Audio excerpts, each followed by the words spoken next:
할렐루야. 예, 살아계신 하나님의 전능하심을 찬양하고 높입니다. 예, 여러분이 기도해 주셔서 우리 단기 선교는 또 은혜 가운데 잘 다녀왔습니다. 가서 또 얼마나 하나님이 채워주시고 또 은혜 가운데 풍성하게 해주셨는지 몸은 피곤해도 마음과 영이 너무 쉼을 누리고 기쁨 가운데 돌아왔습니다. 감사합니다. 지금 우리 교회는 전교인 신약 통독을 하고 있습니다. 그래서 우리 말씀대로 우리가 그 한 권씩 이제 어떤 성경인지를 또 같이 나누면서 가고 있습니다. 자, 한번 확인해 볼까요? 우리 마태복음은 어떤 책이라고 했죠? 무엇이 강조된 책?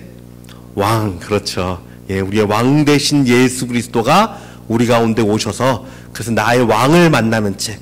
그 말씀에 있는 한 구절 한 구절이 전능하신 왕이 나에게 말씀하시는 거예요. 그 명령대로 온 땅이 순종합니다. 그 말씀을, 정말 그 왕을 바라보고 말씀을 읽으면요, 얼마나 은혜가 되는지 몰라요. 나의 왕을 만나는 책. 자, 그럼 마가복음으로 넘어갑니다. 마가복음은 어떤 책이죠? 예, 종으로 오신 예수님. 근데 이 예수님이 어떤 분이라고요? 종은 종인데, 그냥 진짜 아무것도 없이, 능력도 없이 그냥 비리비리한 이런 종이 아니라, 전능하신 하나님의 아들. 그래서 그의 능력과 기사가 막 엄청 나와요. 거기는 다른 거는 없고, 다른 거는 적고, 예, 주의 사역, 예수님이 하신 사역들, 능력들, 이것이 막 중점으로 쫙 나옵니다. 그분은 전지전능한 능력을 갖고 계시고요. 모든 능력 가운데 병자들을 고쳐주시고, 낫게 하시고, 회복하시는 그러한 분이세요. 그런데 그분이 어떻습니까? 우리를 섬겨주세요. 우리의 발을 닦아주시고요. 우리의 마음을 어루만져 주시고요. 그리고 어떡합니까? 자기의 모든 것을 대속물로 다 내어주기까지 우리를 섬겨주세요. 이게 진짜 참된 우리를 향한 종의 모습이에요. 예수님이 그러셨잖아요. 종으로 오셨다라고 말씀하셨어요. 그래서 정말 우리를 섬기는 모습을 마가복음을 통해서 우리는 만날 수가 있습니다. 자, 그럼 누가복음입니다. 누가복음은 한 줄로 요약하면 어떤 내용일까요? 제목과 같습니다. 한번 같이 읽어볼까요? 시작. 소망과 성령으로 임하시는 그리스도. 예. 소망과 성령으로 임재하시는 그리스도를 만날 수 있는 책이 바로 누가복음입니다. 우리가 잘 알듯이 누가는 직업이 무엇이었습니까? 의사였죠. 그래서 그런지 그는요, 사물을 보거나 아니면 사건을 관찰함에 있어서 매우 신중하고 세밀하게 봅니다. 또 특이한 것은 누가는요, 사복음서 중에 유일하게 이방인이 쓴 책이에요. 이 누가가 이방인이었어요. 이방인의 관점으로서 바울과 함께 복음을 증거하고 하면서 예수님의 그 그리스도에 관한 것들을 모아서 기록한 거예요. 성령의 감동을 받아서. 그러니까 시각이 정말 이방인들을 향한 마음, 가난한 자들을 향한 마음, 긍휼의 마음들, 예수님의 이것들을 더 주목해 봅니다. 그리고 성령에 관한 것. 성령이 예수님에게 임하셔서 예수 그리스도의 사역을 쭉 함께 하시고요. 그 다음에 누가가 쓴 책의 전편을 우리가 누가복음이라고 흔히 말하고요. 후편이 뭔지 아십니까? 사도행전이에요. 예. 그래서 이 전편은요, 누가복음에서는 성령님이 어떤 성령입니까? 위로의 성령이죠. 그래서 위로의 성령님이 가난한 자, 궁핍한 자, 병든 자들을 찾아가셔서 역사하시는 모습들이 막 기록이 많이 되어 있고요. 그 다음에 후편으로 넘어가면 어떻습니까? 이 성령이 이제는 열방으로 흘러갑니다. 정말 빛을 모르는 열방, 하나님을 모르는 열방으로 흘러가서 열방으로 복음이 막 전파되는 성령의 역사를 기록해 놓았습니다. 그래서 이 누가복음은요, 소망과 성령으로 임하시는 그리스도를 만나는 책입니다. 특별히 1장 1절에서 3절까지는 이렇게 기록되어 있습니다. 우리 중에 이루어진 사실에 대하여 이것은 진짜인데, 예, 처음부터 목격자와 말씀에 일꾼된 자들이 전하여 준 그대로 내력을 저술하려고 붓을 든 사람이 많은지라. 그 모든 일을 근원부터 자세히 미루어 살핀 나도. 자, 누가는 어떻게 썼다고요? 일의 근원. 예수님이 일을 하셨는데 이 일의 근원은 과연 무엇일까? 그 근원부터 자세히 기록한 거예요. 예, 근원부터 자세히 미루어 살핀 나도 데오빌로 각하에게 차례대로 써보내는 것이 좋은 줄 알았노니 이는 각하가 알고 있는 바를 더 확실하게 하려 함이로라. 자, 이 누가복음 어떻게 한다고요? 알고 있는 우리가 예수 그리스도를 더 확실하게, 더 분명하게, 더 온전한 믿음으로 세워주는 책이 이 누가복음이에요. 그래서 누가복음의 수신자는 1차적으로 데오빌로 각하라 그러지만 사도행전도 마찬가지입니다. 데오빌로 각하가 나와요. 그러니까 이 누가가 엄청 대단한 사람이요. 엄청 대단한 이유가 뭐냐면 이방인인 데오빌로라는 그 사람에 향해서 이 모든 것을 기록을 하는데 모든 사람이 보고도 남을 만한 성령의 감동으로 기록을 해요. 한 사람을 위해 쓴 글이 온 세계 가운데 퍼진 거예요. 그러니 이 사람이 얼마나 정성과 얼마나 한 영혼을 사랑하는 마음으로 이걸 기록했어요.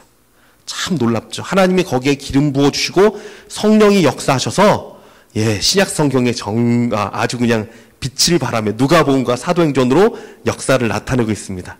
그러니 얼마나 귀한 책입니까? 그렇습니다. 여러분, 누가는요, 복음서를 기록하는데 모든 근원부터 자세히 하려고 했어요. 그래서 이 누가복음은 사복음서 중에 예수님의 행적이 제일 구체적으로 나와요. 자세히 나와 있어요.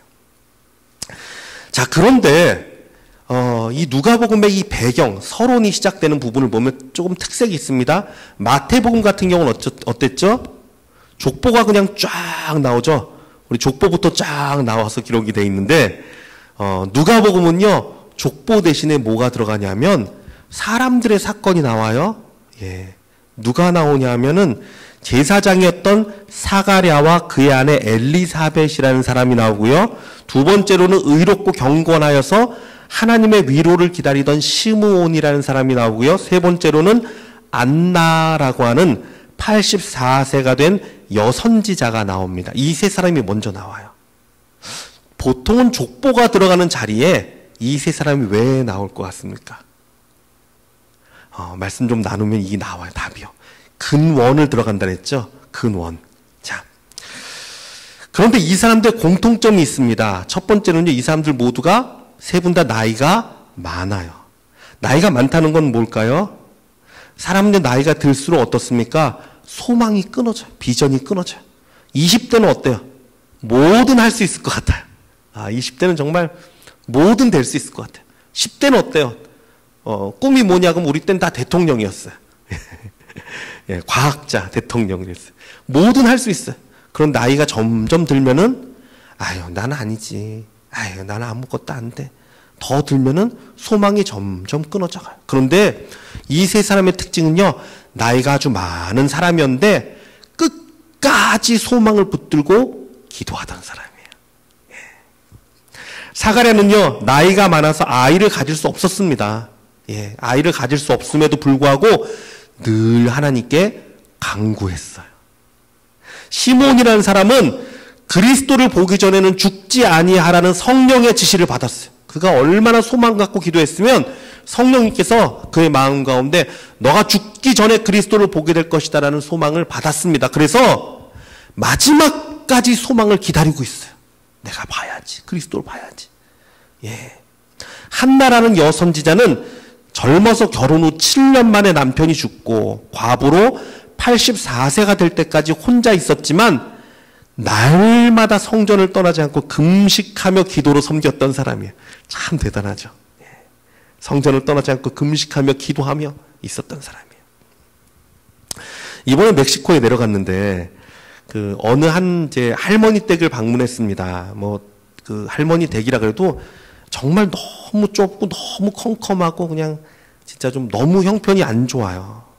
너무 형편이 안 좋아요. 근데 거기를 방문하기 전에 선교사님이 이제 이 집은 어떤 집입니다 얘기를 해주시는데 그 얘기를 하는 거예요. 이 할머니는 제가 저녁 때마다 가면 성경을 읽고 계시대요. 성경을 읽고 계시는데 한쪽 눈이 잘 안 보이신대요. 요즘은 그 한쪽 눈마저도 안 보이신대. 제가 그 생각이 들어서 사실은 여기서 보면은 눈 버리겠다 진짜. 그런데도요, 그분이 그렇게 말씀을 사모하고 말씀을 보는 거예요. 근데 진짜로요, 우리가 그날 저녁에 이제 모여서 돌아가면서 짧게 간증들을 나눴어요. 은혜 받은 얘기를 나눴는데 이상하게 정말 다 동일하게 그분이 생각이 나는 거예요. 비록 형편이 어렵고 정말 몸도 편치 않고 그런데 얼굴이 얼마나 밝은지 몰라요. 정말 평안이 있어요. 우리가 가서 은혜가 돼요. 우리 한 명은 이렇게 그 허그를 우리도 해주고 이제 그분도 허그를 해주는데, 이렇게 볼에다 이게 우리 크리스한테는 볼에다 이렇게 얼굴도 이렇게 대시더라고요. 근데 그게 정말 얼마나 평안하고 얼마나 기뻐 보이고 얼마나 그런지 우리가 다 은혜를 받았어요. 그러면서 한편으로는 그 생각이 들었어요. 미국에서는 정말 우리들은 거기보다 형편이 얼마나 좋고 건강하고 여러 가지 축복을 많이 받았는데 말씀을 가까이 하지 못하고 그런 사람도 얼마나 많습니까? 여러분, 우리가 정말 말씀 가운데 돌이키는 자가 되길 원합니다. 예, 아무리 부족하고 아무리 없어 보이고 아무리 약해도요, 말씀을 보는 사람은요 틀려요. 정말 평안이 넘치고요, 기쁨이 넘치고 그 은혜가 흘러갑니다. 예, 하나님이 그 소망 붙들어 주실 거예요. 자, 그것처럼 이 한나라는 선지자도요 84세가 될 때까지 성전에서 늘 기도하는 사람이었어요. 그런데 여러분, 왜 이 사람들의 이야기가 예수 그리스도의 출생의 배경으로 등장합니까? 이 출생의 배경, 그러니까 이 근원이라는 거 이게요. 누가는요. 이것은요, 예수 그리스도는 소망 가운데 오신 분이라는 걸 누가가 기록하고 있는 것입니다. 우리 주님은요, 소망 가운데 임재하시는 분이에요. 소망 가운데 오시는 분이에요. 소망으로 간구하던 사가랴를 통해 주의 길을 예비하는 세례 요한이 태어나고요. 이스라엘의 위로를 기다리며 그리스도를 보기 전에는 죽지 아니하리라는 소망을 붙들고 있던 시몬은요, 마침내 어떻게 됩니까? 성전에서 아기 예수님을 만나요. 그래서 그 아기 예수님을 안고 찬양을 합니다. 주제여, 이제는 말씀하신 대로 종을 평안히 놓아주시는 도다. 내 눈이 주의 구원을 보았사오니 이는 만민 앞에 예비하신 것이요 이방을 비추는 빛이요 주의 백성 이스라엘의 영광이니이다. 여러분 한번 상상해 보세요. 평생을 정말 예수님을 만나기 위해, 그 그리스도를 만나기 위해 그 소망 붙들고 그 말씀 붙들고 기도했는데 성전에서 만나요. 그 예수 그리스도 안고 너무 기뻐서, 주님, 그렇습니다. 이제는 정말 내가 눈을 감아도 괜찮습니다. 정말 이 영광을 내가 보게 되네요. 이 기쁨을 누리게 되네요. 얼마나 기쁨과 은혜가 충만했을까요? 소망 가운데 주님을 만나게 됐어요. 또한 안나라는 여선지자도 날마다 성전에서 금식하며 소망하던 중에 84세가 되었지만 마침내 예수님, 아기 예수님을 만나고요, 그에 대하여 입을 열어 증언합니다. 막 선포합니다. 여러분, 이것보다 더 귀한 영광이 어디 있습니까? 선지자에게. 우리 예수님은요, 소망을 무너뜨리지 않으셨습니다. 소망 가운데, 이 땅 가운데 오셨습니다. 이것이 복음이에요, 여러분. 소망 가운데 역사하시는 분, 이것이 예수 그리스도입니다. 그를 소망하는 자는 누구든지 그의 임재를 맛보게 되고요, 그의 은혜 가운데 들어가게 됩니다. 로마서 5장 5절은 이렇게 고백합니다. 소망이 우리를 부끄럽게 하지 아니함은 우리에게 주신 성령으로 말미암아 하나님의 사랑이 우리 마음에 부은 바 됨이니. 참 이 말씀 좋죠. 여러분, 우리의 소망이 부끄럽게 되지 않습니다. 절대로. 왜 그렇습니까? 성령으로 말미암아 하나님의 사랑이 우리 마음에 부어지기 때문에 그 소망이 이루어진다라고 말씀하고 있어요. 빌립보서 2장 13절, 너희 아래 행하시는 이는 하나님이시니 자기의 기쁘신 뜻을 위하여 너희로 소원을 두고 행하게 하시나니. 여러분, 하나님이 어떻게 행하신다고요? 하나님의 기쁘신 뜻을 이루기 위하여, 예, 우리 마음 가운데 소망을 싹 집어넣습니다. 소원을 싹 집어넣습니다. 이 소망은 소원이라는 얘기잖아요. 저도요, 목회를 하면서 다른 분들은 여러 가지 분들이 있어요. 다 하나님의 부르심이 있죠. 어떤 사람은 그렇게 도망갔다 맞고 해서 목회를 하시는 분도 계세요. 그분은 그분 나름대로 그게 참 은혜가 되고 또 생명이 되는 줄 압니다. 근데 저는 이게 너무너무 감사해요. 뭐냐면 하나님이 제 마음 가운데 소원을 주셨어요. 어느 순간 정말 나도 하나님을 위해 뭔가 하고 싶은 거예요. 정말 뭔가 하고 싶은 거예요. 그 마음이 막 기도만 하면 이게 막 울려와요. 막 목구멍까지 막 올라와요. 새벽에 특별 새벽 기도 기간이었는데 제가 그 교회에서 기도를 이제 새벽 이제 뭐 작정 뭐 40일 뭐 이런 거였으니까 기도를 하면 갑자기 막 목이 메어 막 그 기도만 하나님 내가 주를 위해 뭔가를 하고 싶어요 막 이 얘기하려고 막 목이 메어 막. 그래서 제가 목사님을 찾아갔어요. 담임 목사님 찾아가서 목사님 이런데 그 어떤 걸까요? 그랬더니 이 목사님이 주저하지 않고 한마디 딱 하시더라고요. 아유 우리 집사님 목회해야 되겠네, 목사 돼야 되겠네 그러시더라고요. 제가 그래서 바로 대답했습니다. 전 아니에요. 전 아닙니다. 예. 그 목사님이 계속 기도해 보세요. 그래서 네 알았습니다. 그리고 돌아왔어요. 저는 아닌 줄 알았어요 진짜로. 근데 계속 기도하면 기도할수록 막 더 막 올라오는 거예요. 나중에는 정말 제가 정말 주를 위해 섬길 제가 목회를 할 수 있으면 부족한 자라 쓰임 받았으면 너무 좋겠습니다. 진짜 막 올라와요. 그리고서 목회를 하니까 지금도 힘들 때면요 그 생각을 해요. 그래 내가 정말 원했던 거 하나님이 그래 나도 너에게 원했던 거다. 그리고 인도하셨지. 흔들림이 없어요. 내가 원하는 거 하나님이 원하는 거 그래서 인도하신 거. 여러분 하나님은요 우리 가운데 소원을 두고 행하십니다. 우리가 온전히 하나님을 바라보고 내 욕심을 내려놓으면요 내 안에 소원 내 안에 소망이 막 일어나요. 하나님이 주신 것들이. 자, 하나님은요 무슨 일을 행하기에 앞서 우리 마음에 소망을 주시고 소망을 따라 역사하십니다. 소망의 하나님, 소망의 예수님이기 때문에 그렇습니다. 그렇기 때문에 여러분 소망이 없는 사람은요 그 안에 예수님이 없는 사람이에요. 예수님 소망이기 때문에. 내가 소망 없이 산다? 예수님 없이 사는 거예요. 소망 가지셔야 돼요. 세상은요 소망을 자꾸 무너뜨립니다. 소망이 없게 만들어요. 실망하게 하고 낙심하게 하고 그래서 아무것도 기대하지 않고 아무것도 소망 없이 살게 만들어요. 이게 세상의 방법이에요. 그냥 소망이 없은 사람이 어떻게 사는 줄 아십니까? 그냥 기계같이 살아요. 그냥 했던 것도 하고 그냥 하고 마지못해 사는. 아니에요. 하나님 원치 않습니다. 얼마나 비참합니까? 거기서 그 현지인들 그 원주민들 일하시는 분들이요. 새벽 6시면 벌써 나와 있어요. 그 버스를 타려고. 그러니까 엄청 일찍 일어나는 거죠. 떼약볕에서 하루 종일 그 농장에 나가서 그냥 그 버스에 올라탄 버스가 가는데 가는 거예요. 그래서 농장에서 하루 종일 일하고 얼마 받는지 물었더니 하루에 6불, 7불 받는데요. 그나마도 남편이 있는 사람은 괜찮아요. 근데 여기 이제 문화가 남편이 애를 낳고 그냥 가버리는 경우가 많아요. 그러면 엄마 혼자서 애 3, 4명을요 키워야 돼요. 6불, 7불 벌어서 하루에. 그런데 만약에 어디 아프잖아요. 그럼 어떻습니까? 애들이 나가서 일을 해요. 원래 미성년자는 못 나가게 돼 있으니까 이 후드티에 있는 모자를 이렇게 탁 뒤집어 쓰고 그냥 나가면 뭐라고 안 그런대요. 그러니까 뭐 12살짜리도 나가고요.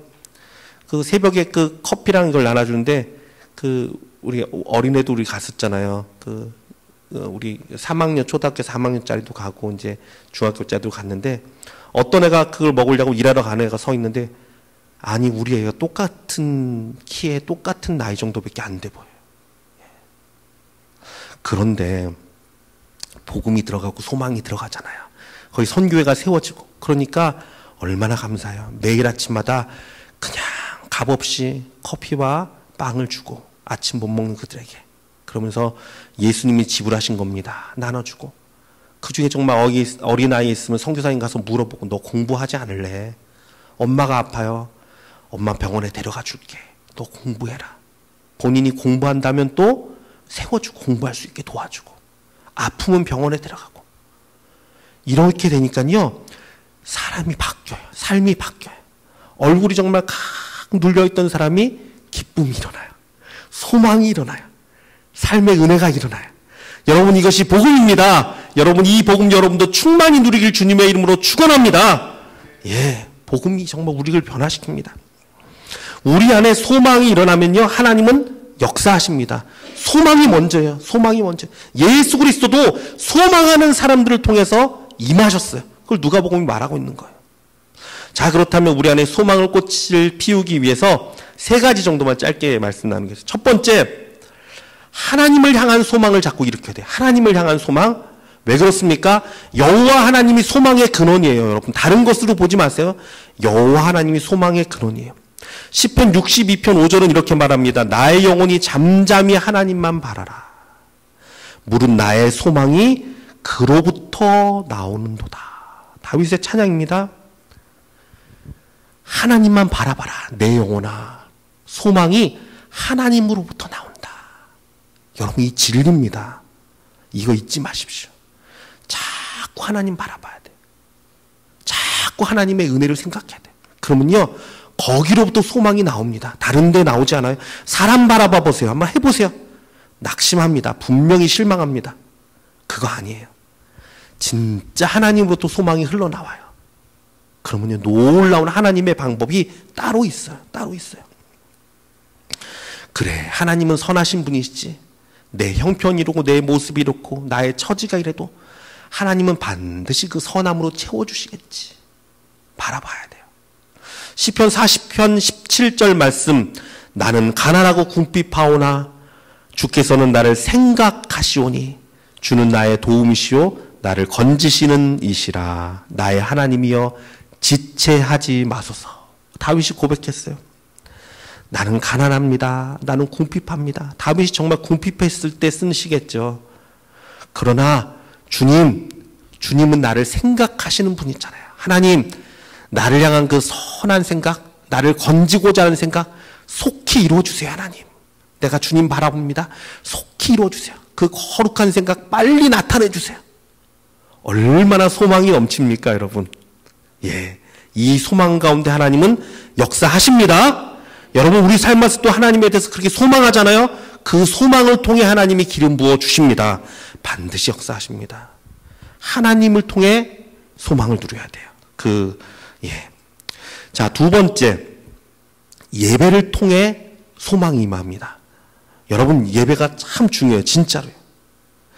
믿음이 없이는, 히브리서 11장 6절입니다. 믿음이 없이는 하나님을 기쁘시게 하지 못하나니 하나님께 나아가는 자는 반드시 그가 계신 것과 그가 자기를 찾는 자들에게 상 주시는 이심을 믿어야 할지니라. 아멘. 자, 믿음이 있어야 하나님을 기쁘게 한다고 했어요. 근데 이 믿음이 무엇입니까? 두 가지가 나왔어요. 첫 번째 뭐죠?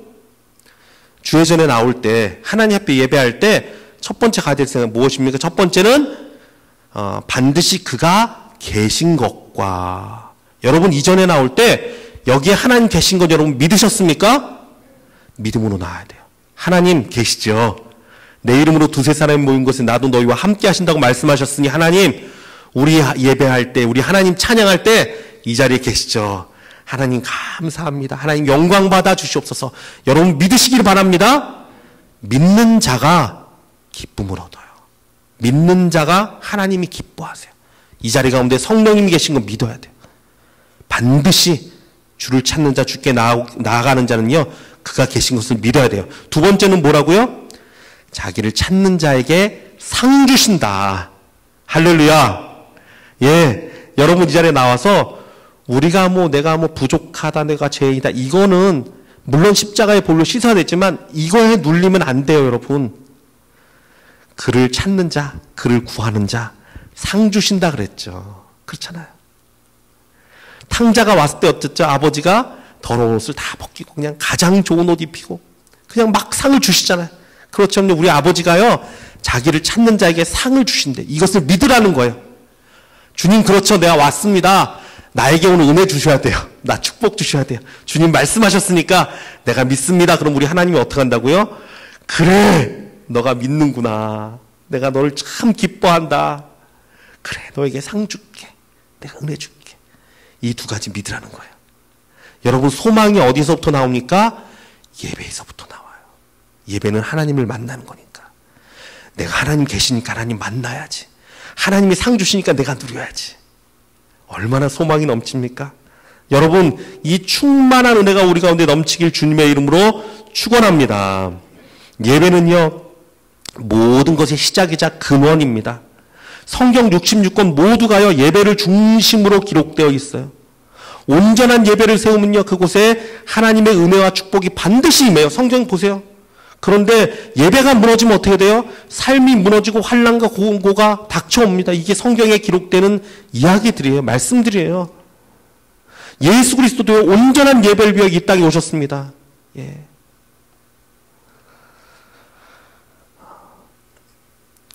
태양에서 빛이 나오듯이 하나님에게서 소망이 흘러나옵니다. 그렇죠? 태양의 빛을 받고 식물이 자라나요. 식물은 그 태양을 봐야 돼요. 그래서 과실이 열매가 맺히듯이요. 사람은요, 소망의 근원 하나님을 바라보고 그것 가운데 채워져야 돼요. 그래서 과실이 열매를 맺듯이 사람은요, 소망의 빛을 받아서 불행을 고치고요. 불행을 고치는 약이 바로 소망밖에 없습니다. 성전 문지방 밑에서, 성전에서요, 생수가 차오르죠. 예, 생수가 솟아나오듯이 소망은요, 하나님에 있어서 나옵니다. 하나님은요, 믿는 자에게 소망을 주십니다. 내게 믿음이 없으면, 하나님이라는 말은요, 소망과 하나님을 같이 두고 있어요. 소망이 하나님이라는 거예요. 하나님이 소망이다. 이거죠. 제가 미국 오고 나서 얼마 안 됐을 때인 것 같아요. 제가 참 힘든 때가 한 번 있었어요. 여러 가지로 마음이 눌리고 여러 가지로 좀 힘들 때가 있었는데 어느 집회에 갔습니다. 제가 또 좋아하는 목사님이 계셨어요, 거기에. 그래서 이제 그 목사님한테 이제 목사님 저를 위해 좀 기도해 주세요라고 부탁을 드렸어요. 여러분들끼리도요, 자꾸 기도를 부탁하세요. 기도해 주세요. 이게 성경적이에요. 예, 누구든지 괜찮아요. 기도할 때 역사가 일어나요. 그 목사님이 이제 제가 기도를 부탁하니까 제 어깨에 이제 손을 살짝 얹으시고 이제 기도를 해주셨어요. 이렇게 이제 기도하시더라고요. 하나님, 우리 윤목 목사님 가운데 심어두신 그 소망의 씨앗이 눌리고 막히고 고통받고 있습니다. 그러나 주님이 심으셨잖아요. 하나님이 그 소망 불어넣으셨잖아요. 하나님이 주신 거잖아요. 다시금 이것이 소망이 열매 맺게 하시고 싹트게 해주세요. 그냥 그 기도를 이렇게 잔잔하게 해주셨는데 눈물이 푹푹 쏟아지더라고요. 그리고 마음 가운데 그 마음이 올라와요. 그렇죠, 주님. 주님이 심어두셨잖아요. 주님이 심어두셨잖아요. 아론의 쌍난 지팡이를 한번 생각해 보세요, 여러분. 그건요, 마른 막대기예요. 지팡이는 다 말라가 죽어 있는 거예요. 그냥 생명이 그 안에 없어요. 근데 어떻습니까? 성령이 임하니까 거기에 싹이 터서 꽃이 펴요. 이것이 무엇을 말합니까? 우리가 소망이 다 끊어지고 마른 막대기 같은 자라 할지라도 성령이 임하면 싹이 트고 꽃을 피웁니다. 열매가 맺힙니다. 이것이 성령의 하는 일이에요. 얼마나 감사한지 몰라요. 여러분 마음에도 다 우리 주님이 심어놓은 선한 씨앗이 있습니다. 소망들이 있습니다. 여러분 그거 더 이상 누르지 마세요. 아이 무슨 소망이 있어? 아이 소망 없어 이제 끝이야. 이런 생각하지 마시고요.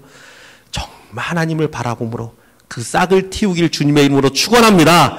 반드시 열매 맺힐 것입니다. 자, 마지막 세 번째, 성령을 의지해야 합니다. 우리 성령님은요, 위로의 영이에요. 예, 정말 모든 심령의 마음을 다 아시고 위로하시고 붙들어주고 회복하시는 분이십니다. 특별히 이 누가라는 사람은 성령의 운행하심을 주목하며 성경을 기록하였는데, 아까 말씀드린 전편이 누가복음이죠. 그래서 성령이 함께 하심과 함께 예수님의 사역이 시작이 돼요. 그래서 정말 가난한 자, 병든 자, 낙심임한 자, 특별히 누가복음에 많이 기록된 거가 뭐냐면요, 잃어버린 자, 맹인들, 사마리아인들, 여인들, 가난한 자, 그러니까 위로가 필요한 자들, 그들에게 예수님이 찾아가셔서 만나주시고 회복하는 거예요. 성령의 일을 하십니다. 그것이 많이 기록되어 있어요. 특별히 누가복음에 가난한 자들을 향한 긍휼의 일들, 예수님의 일들. 그리고 후편인 사도행전은 어떻다고요? 예, 이제는 그것이 열방으로 흘러나가서 이방에 빛을 못 보던 모든 백성에게 물이 바다를 덮은 것 같이 성령의 역사가 흐르는 것들, 얼마나 은혜가 되는지 몰라요. 여러분 성령 의지하는 자와 되기를 원합니다. 주님 앞에 가난한 심령 되기 원합니다. 가난한 심령 돼야 돼요. 내가 아무리 돈이 많고 아무리 건강하고 아무리 능력이 있어도요, 내 마음이 교만하면 하나님 앞에 아무것도 아니에요. 진짜 가난해야 돼요. 심령이 주님밖에 없습니다. 하나님 아버지밖에 없어요. 내게 은혜 주세요. 오늘도 내가 그 빛을 바라보기 원합니다. 하나님의 은혜가 없으면 살 수 없는 자입니다. 은혜 베풀어 주시고 성령 부어 주시고 그 예수님의 그 동행하심 나에게 채워주세요. 오늘도 간구하며 그 은혜 가운데 서는 저와 여러분 되시길 주님의 이름으로 축원합니다.